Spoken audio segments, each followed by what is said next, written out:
El objetivo de esta lección es aprender cómo interpretar las profecías que se hallan en la Biblia. En primer grado, ¿qué es la profecía?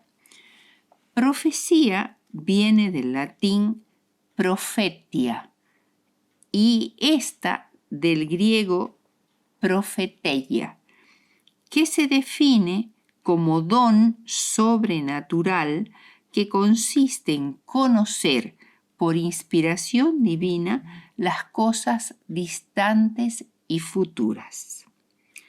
Tenemos también otra definición un poco más amplia que dice que la profecía es todo mensaje presentado de parte de Dios por orden de Él, que es la revelación especial de su voluntad y de su pensamiento, destinada a capacitar al hombre para cooperar con los propósitos divinos, que consiste esencialmente en consejos, orientaciones, reprensiones y advertencias. La diferencia entre estas dos definiciones es que la primera considera a la profecía únicamente aquella que revela el futuro. Sin embargo, hay muchas profecías en la Biblia que no tienen ninguna predicción acerca del futuro, no son predictivas y son solo orientaciones, consejos o reprensiones acerca de alguna situación actual que atraviesa la persona o el pueblo de Dios. Esto también es profecía. El elemento predictivo, cuando está presente en la profecía, tiene la intención de ofrecer un panorama del futuro a la luz de la eternidad, para que la Iglesia sea alertada para actuar apropiadamente en esas circunstancias, para facilitar la preparación para la crisis final y para dejar sin excusa al hombre frente al juicio. Dios llama la atención a su poder singular de declarar el fin desde el principio. Él dice en Isaías 46, 9 y 10, acordaos de las cosas pasadas desde los tiempos antiguos, porque yo soy Dios y no hay otro Dios, y nada hay semejante a mí, que anuncio lo por venir desde el principio y desde la antigüedad lo que aún no era hecho, que digo, mi consejo permanecerá y haré todo lo que quiero. Dios conoce tan bien el futuro como el pasado. Satanás sabe algo de lo que ha de venir, pero lo que sabe lo ha aprendido de lo que Dios ha revelado. Además, puede en parte predecir el curso de acción que adoptarán los que están bajo su control, pero solo Dios puede en verdad predecir el futuro.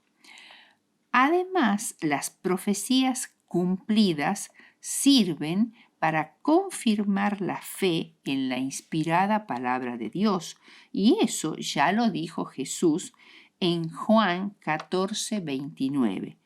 Y ahora os lo he dicho antes que suceda, para que cuando suceda creáis.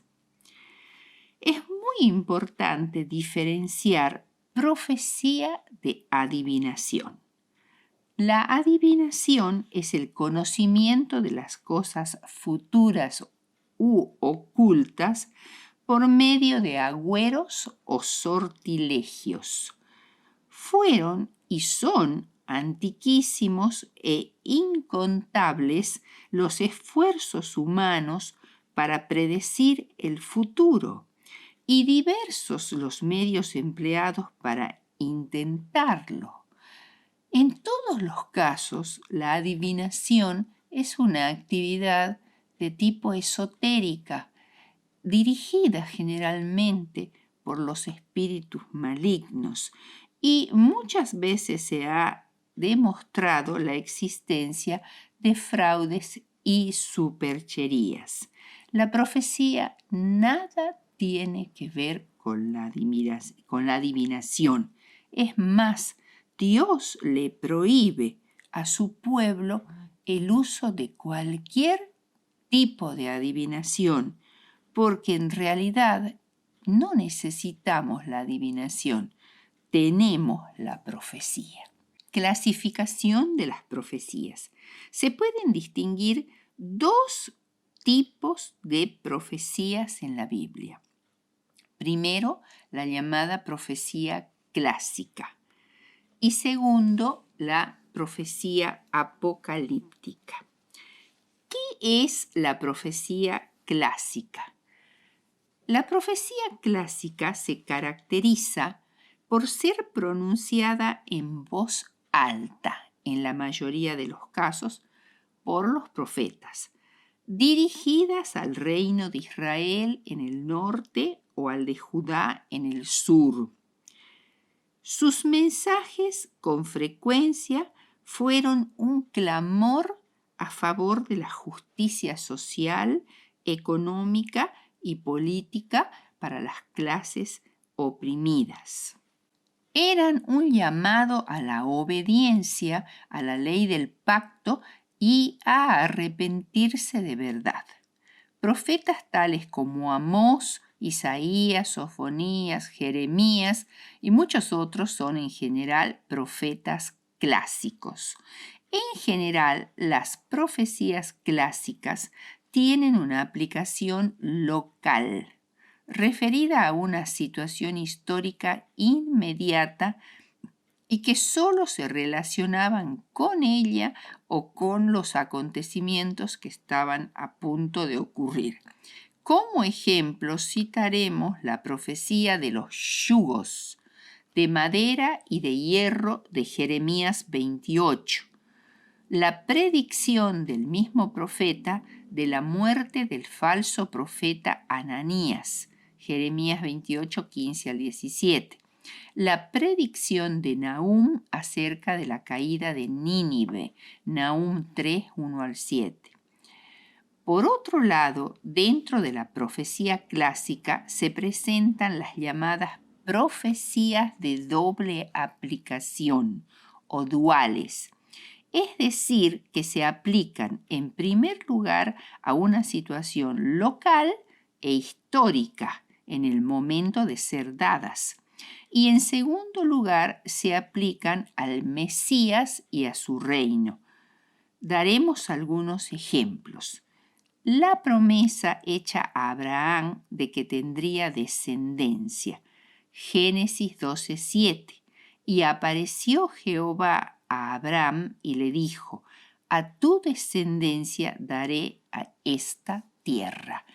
Y acá podemos aclarar que esta profecía se refiere primariamente a Isaac.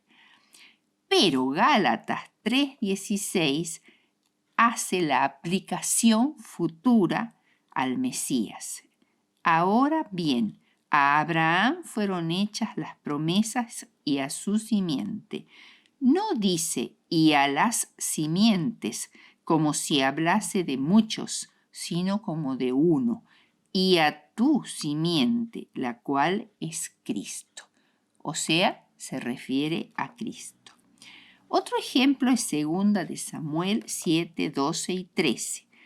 Y cuando tus días sean cumplidos y duermas con tus padres, yo levantaré después de ti a uno de tu linaje, el cual procederá de tus entrañas y afirmará su reino. Él edificará casa a mi nombre y yo afirmaré para siempre el trono de su reino. Esta es una profecía dada por Dios a David en forma personal y se cumple en forma primaria en su hijo Salomón. Pero Hechos 2:30 dice: pero siendo profeta y sabiendo que con juramento Dios le había jurado que de su descendencia en cuanto a la carne levantaría al Cristo para sentarse en su trono. O sea, en forma dual, esta profecía se aplica a Cristo, que era el descendiente de David y del trono de David por excelencia. Otro ejemplo muy claro de profecía de doble aplicación es la del día de Jehová. Esta no es una única profecía. Muchos profetas del Antiguo Testamento hablan del día de Jehová. Por ejemplo, Amós, Sofonías, Joel, Isaías, etc. Solo tomaremos un ejemplo, el de Amós. Amós 5, los versículos 18, 20 y 27 dice así: ¡ay de los que desean el día de Jehová! ¿Para qué queréis este día de Jehová? Será de tinieblas y no de luz. ¿No será el día de Jehová tinieblas y no luz, oscuridad que no tiene resplandor? Os haré, pues, transportar más allá de Damasco. Ha dicho Jehová, cuyo nombre es Jehová de los ejércitos. Esto se cumplió literalmente en el año 722 a.C., cuando las 10 tribus israelitas del norte fueron llevadas cautivas al exilio en Asiria, más allá de Damasco. Esta es la primera aplicación. Pero en segundo lugar, el significado pleno de este juicio nacional llega a comprenderse solo cuando se ve este acontecimiento como un tipo o símbolo del juicio cósmico de Dios al fin de la historia sobre todas las naciones que se rebelen contra Dios. Esta conexión tipológica entre el juicio inminente local de Israel y del juicio mundial cósmico del tiempo del fin está dada por el mismo profeta Amós en Amós 8:9, cuando se refiere a las señales cósmicas en este juicio. Dice así: haré que se ponga el sol al mediodía y cubriré de tinieblas la tierra en el día claro. Oscuridad repentina al mediodía o bien un terremoto catastrófico era más que el juicio nacional sobre Israel. Se refiere más bien al juicio cósmico de Dios al fin de la historia. Aunque hay muchas profecías de doble aplicación que establecen tipologías muy interesantes, entre ellas incluso la de Mateo 24 en el Nuevo Testamento, es muy importante tener en cuenta una precaución. ¿Cómo podemos saber cuándo puede considerarse que cierto incidente histórico o personaje bíblico o institución en la Biblia tiene su equivalente en un acontecimiento posterior, o sea, es de doble aplicación? Cuando un autor inspirado hace la tal aplicación. O sea, no estamos autorizados a decir de nuestra propia opinión que alguna profecía es de doble inspiración, sino debemos ver que haya un autor bíblico o no canónico, pero inspirado por Dios, que haga la tal aplicación. Porque ir más allá de esto es entrar en el reino de la opinión personal. ¿Qué ¿Qué otro tipo de profecías están dentro de la profecía clásica? Las profecías que anticipaban manifiesta y exclusivamente hechos relacionados con la venida del Mesías y son llamadas, por lo tanto, profecías mesiánicas. Algunos ejemplos están en Isaías 9, 6 y 7, Isaías 40, 3 al 5, Isaías 53, Isaías 61, 1 al 3, Daniel 9, Zacarías 9, 9, Zacarías 13, 1, 6 y 7. Se dice que algunos han encontrado hasta 70 profecías mesiánicas que se han cumplido extraordinariamente en la vida y la muerte y ascensión de Cristo. Otras promesas proféticas dadas al antiguo Israel que en general no se cumplieron y que prometían al pueblo de Dios la prosperidad económica, política, gran gloria, poder sobre los otros pueblos, esplendor y el reino mesiánico. Pero en general, como ya hemos dicho, estas profecías no se cumplieron. Pocos pasajes bíblicos son tan comúnmente mal entendidos o interpretados en formas tan dispares que este tipo de profecías. Hay varias opiniones al respecto.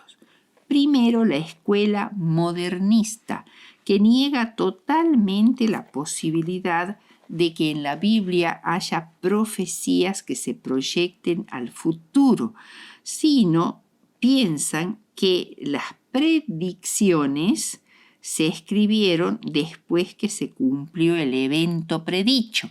Es decir, afirma que en la Biblia no hay profecía, sino historia. Segunda, la escuela futurista, que interpreta que estas profecías están aún por cumplirse en relación con el establecimiento del moderno Estado de Israel.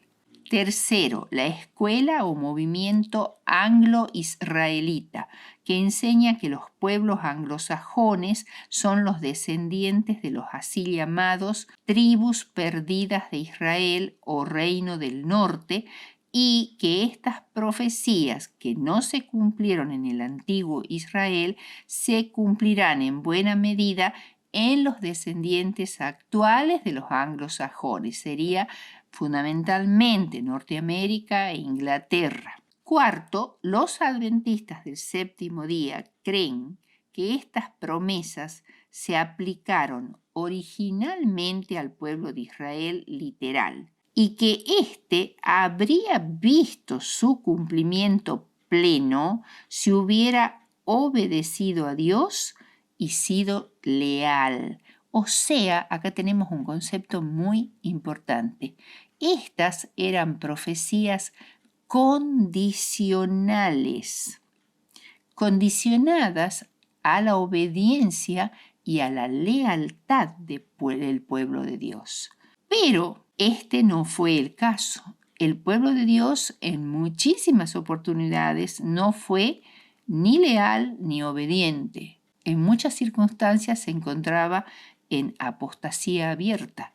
Por tanto, Dios realizará su propósito por medio de su iglesia en el mundo hoy. Y muchas de las promesas dadas originalmente al Israel literal se cumplirán, quizás no enteramente, porque las circunstancias históricas no son las mismas, pero lo harán en su pueblo remanente al final del tiempo. En segundo lugar, vamos a ver qué es la profecía apocalíptica. Habiendo ya considerado la profecía clásica, veremos que la profecía apocalíptica tiene características muy puntuales que son las siguientes. Es la profecía representada por los libros de Daniel, Zacarías y Apocalipsis dentro de los libros canónicos bíblicos. Y además aparece en una multitud de libros apocalípticos apócrifos, es decir, no inspirados fuera de la Biblia, que abundaban en la época de Jesús, especialmente entre los esenios. Segundo, se caracteriza por ser predictiva, es decir, se refiere a hechos futuros, predice el futuro, pero no de un solo evento, como hemos visto en general en la profecía clásica, sino de una secuencia de eventos que se inician en los días del profeta y se extienden en un continuo histórico ininterrumpido hasta el establecimiento del reino de gloria de Cristo. Tercero, su foco central es el escatón, palabra griega que quiere decir el fin, de donde deriva también la palabra escatológico. O sea, estos libros son escatológicos, se refieren al fin, a los eventos finales de la historia, como ser la segunda venida de Cristo, el juicio, el triunfo de Dios sobre el mal, la vindicación de los santos perseguidos, etc. Cuarto, no se trata de profecías condicionales como las que hemos estudiado en las que fueron dadas al antiguo Israel, que prometían prosperidad material y espiritual, pero estaban condicionadas a la obediencia y a la lealtad del pueblo. En este caso, la profecía apocalíptica enfatiza el aspecto incondicional del plan de salvación y de la soberanía de Dios. Ha pasado el día de la gracia y ha comenzado el gran día de Jehová. Quinto, se caracteriza por visiones y sueños dados al profeta en los cuales es arrebatado a lugares distantes y contempla escenas maravillosas e impresionantes en las cuales frecuentemente conversa con un ángel que hace de intérprete. Sexta, en ella aparecen frecuentemente símbolos que no son los de la profecía clásica, sacados de la vida diaria. Por ejemplo, el alfarero y la arcilla, los yugos de madera y de hierro, las langostas, etc. Sino se trata de animales extraños, mezclas de varios animales, con muchas cabezas, con muchas diademas, ángeles, etc. Séptimo, aparición frecuente de lapsos de tiempo definidos, pero poco usados en la vida común, como por ejemplo semanas, tardes y mañanas, meses. Octavo, el centro de esta profecía apocalíptica es Cristo, que aparece con los títulos de el Hijo del Hombre, Miguel, el Gran Príncipe, el Ungido, Señor, Salvador y Juez. Y noveno, la mayor parte de la profecía clásica está redactada en forma de poesía, mientras que la apocalíptica casi en su totalidad está en prosa. Vamos a ver ahora un punto muy importante. ¿Cómo interpretar la profecía apocalíptica? Hay tres escuelas básicas de interpretación. Primero, la preterista, que coloca el cumplimiento de todas las profecías apocalípticas en el pasado remoto, y llegan hasta lo sumo a la época de los días de Constantino el Grande a comienzos del siglo IV después de Cristo. Esta escuela fue fundada por Luis de Alcázar, un jesuita, en la Contrarreforma. Segundo, la futurista, también ideada por Francisco de Rivera, jesuita también español, durante la Contrarreforma. Considera que buena parte de la profecía aún no está cumplida y se cumplirá en un futuro lejano. Inicia su interpretación en el pasado, con la secuencia de Babilonia, Medo-Persia, Grecia y Roma.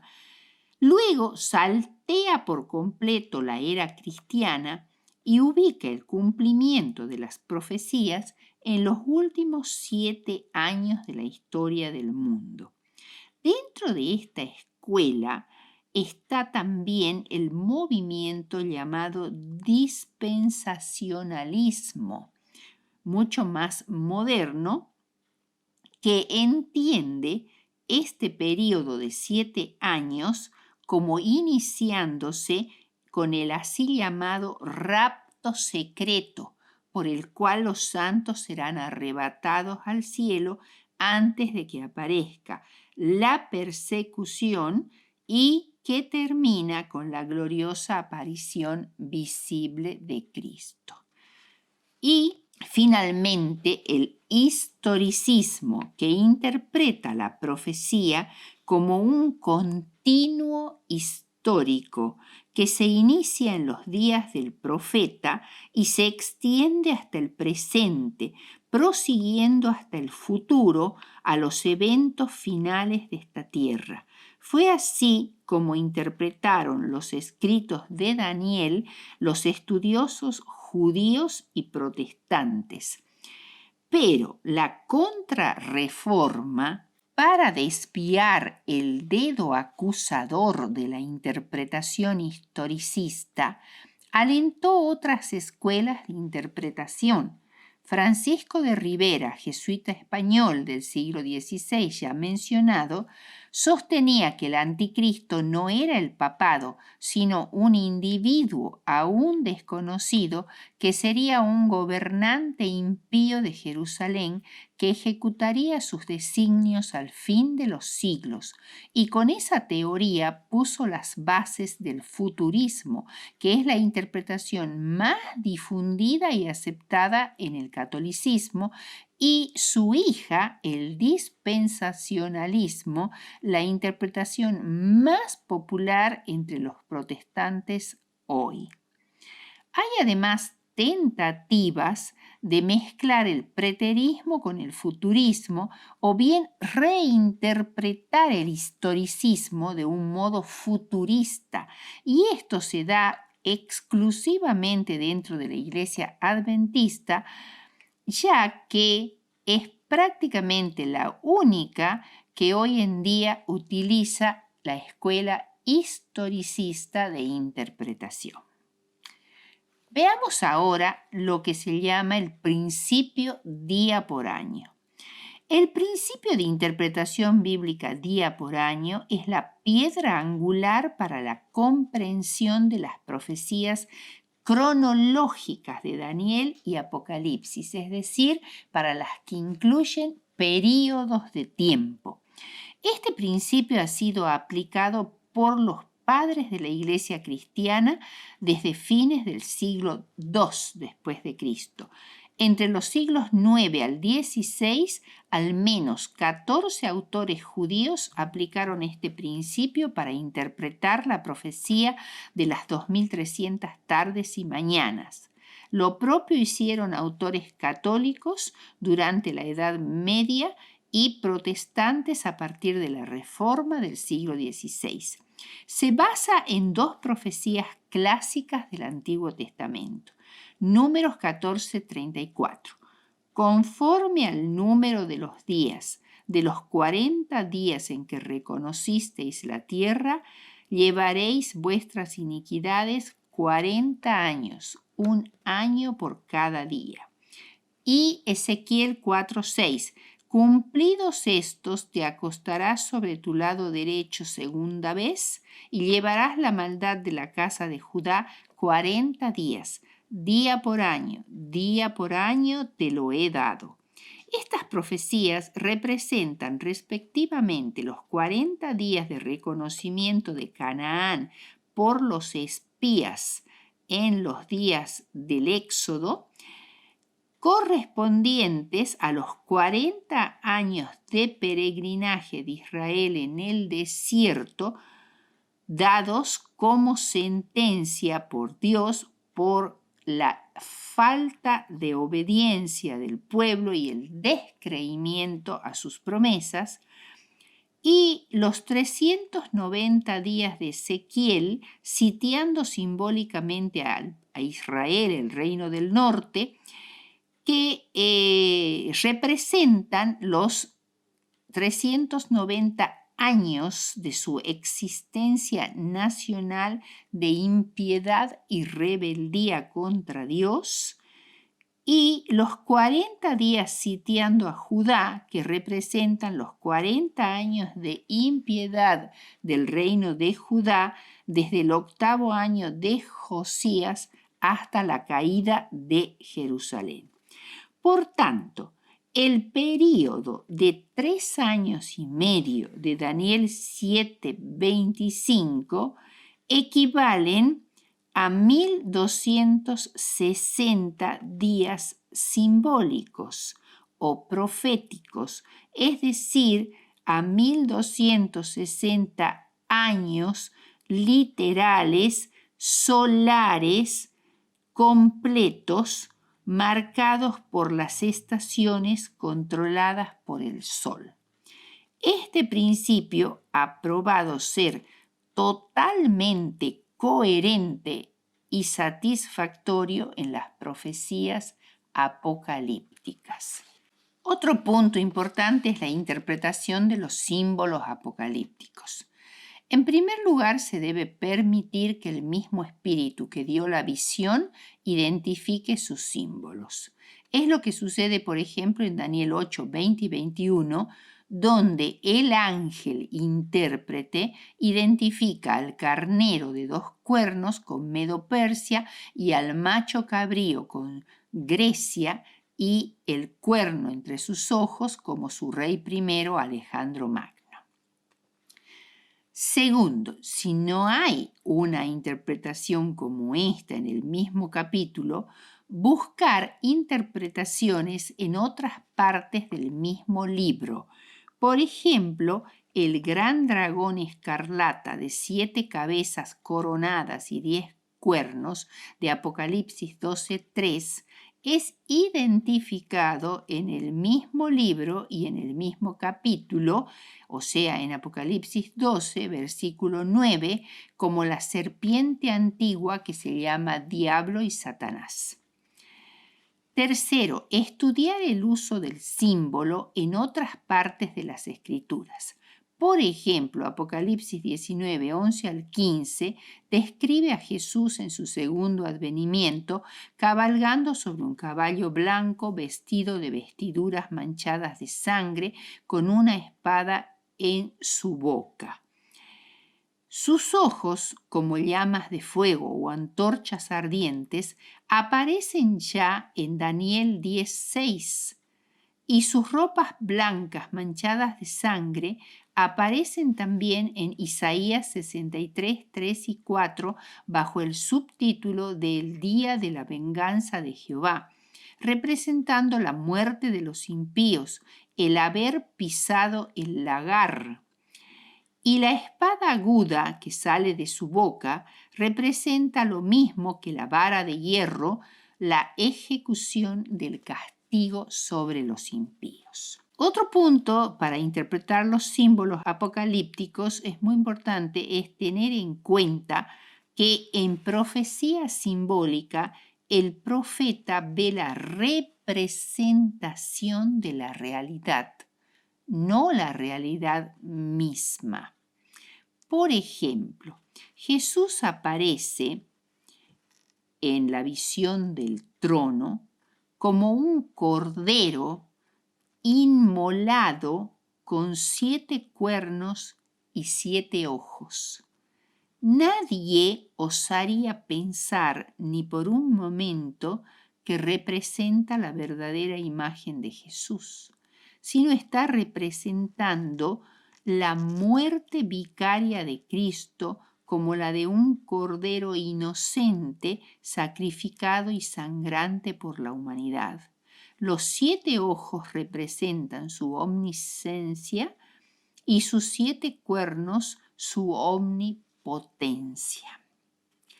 Y finalmente deben tenerse en cuenta estos símbolos y representaciones como aparecen en la cultura del cercano Oriente.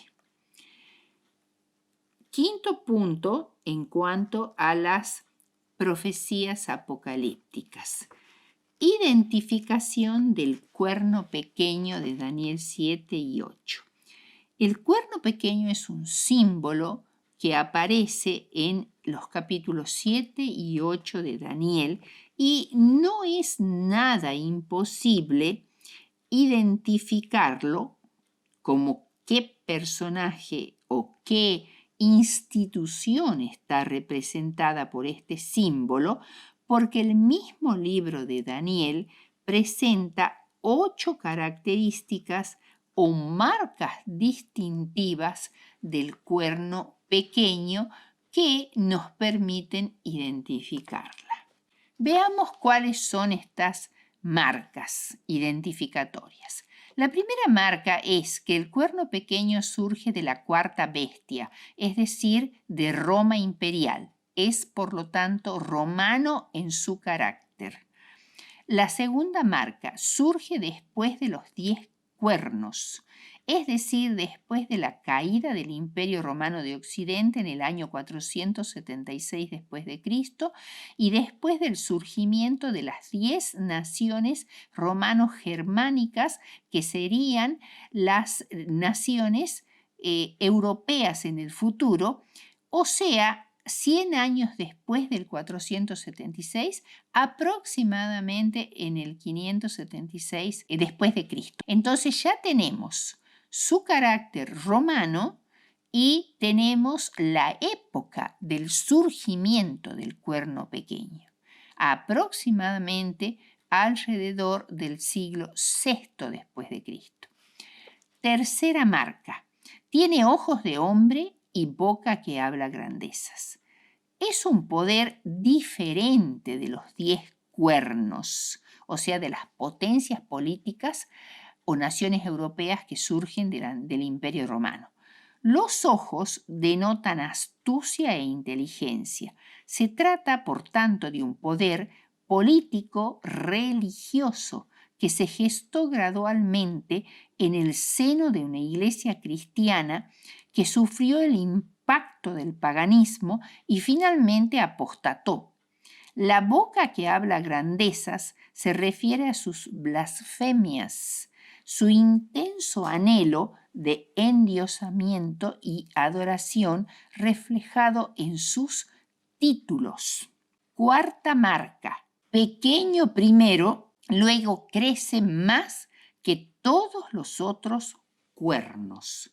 Su crecimiento o expansión estuvo limitado en primer lugar por los reyes germanos arrianos, los visigodos, los vándalos y los ostrogodos. Cuando logra vencerlos, crece más que todas las naciones europeas. La quinta marca está también relacionada con la cuarta, porque dice derriba a 3 reyes delante de él. Aunque el cuerno pequeño no tiene ejércitos, utiliza las fuerzas seculares para vencer a sus enemigos. Y así fue como Clodoveo, rey de los francos, surgió como campeón del papado y extirpó a los visigodos arrianos del noroeste de Francia en el año 508 después de Cristo, y Justiniano, emperador del Imperio Romano de Oriente, destruyó mediante su armada a los vándalos que venían desde el norte de África y a los ostrogodos que estaban adueñados prácticamente de la península itálica en el año 534 y 535 538 después de Cristo respectivamente. Por tanto, en el 538 se inicia el crecimiento desmesurado del cuerno pequeño. La sexta marca persigue a los santos del Altísimo. Se revela como un poder perseguidor y asesino que quebranta a los santos con una persecución continua e implacable que llevó al exterminio de miles de personas a través de los siglos. Séptima marca: cambia los tiempos y la ley. Controla el tiempo, usurpa la atribución divina de controlar el tiempo, y esto lo hace a través de dar nombres a los días de la semana que están referidos a los planetas del sistema solar, que eran ídolos paganos antiguamente, nombres a los meses. El calendario es controlado por el papado. Las festividades paganas cristianizadas como Navidad, Pascua, y cambia el decálogo, los 10 mandamientos. Este es un atrevimiento realmente impresionante, especialmente en el cambio del día de reposo del sábado al domingo.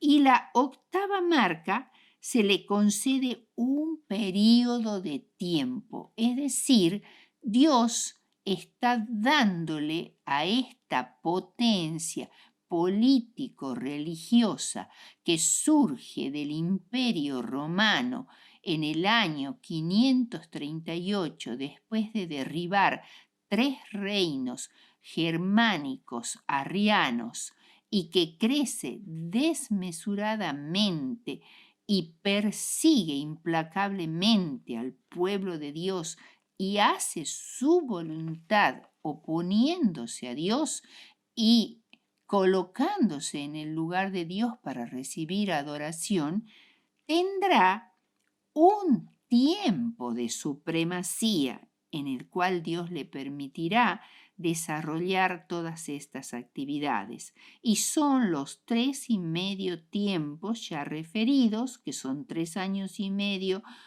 proféticos, o sea, 1260 días proféticos, que equivalen a 1260 años literales, desde el 538 después de Cristo, cuando son vencidos los ostrogodos, hasta 1798, cuando Napoleón toma preso al pontífice reinante en ese momento y lo lleva a Francia y declara terminado su reinado, es decir, le quita el poder secular.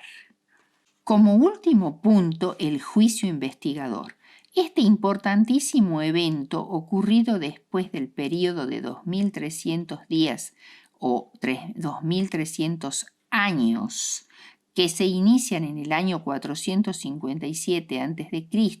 con el decreto de Artajerjes, que permite la reconstrucción de Jerusalén, y terminan en el año 1844 de nuestra era, se produce un evento celestial clave en el plan de redención, el juicio investigador, o también llamado juicio preadvenimiento, o sea, juicio que se realiza antes del advenimiento de Cristo a la tierra, en el cual se inicia el ministerio de Cristo en el lugar santísimo del santuario celestial para efectuar la purificación del mismo mediante el borramiento de los pecados perdonados de su pueblo. Conclusión. La profecía, tanto en su aspecto predictivo como informativo, juega un papel muy importante en informarnos acerca de lo que Dios requiere de nosotros y lo que ha decidido hacer. Nos coloca en calidad de amigos, más bien que de siervos. nos incluye en el círculo de sus amigos de confianza, a quienes Él revela sus secretos, de modo que podamos responder con inteligencia ante las variadas circunstancias que nos encontremos.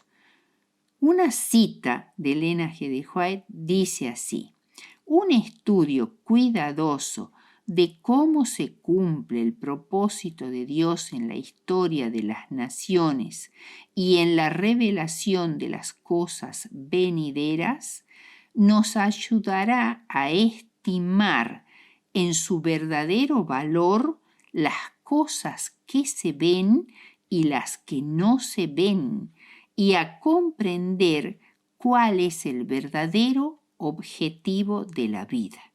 Profetas y Reyes, página 403. Que Dios los bendiga en el estudio de su palabra.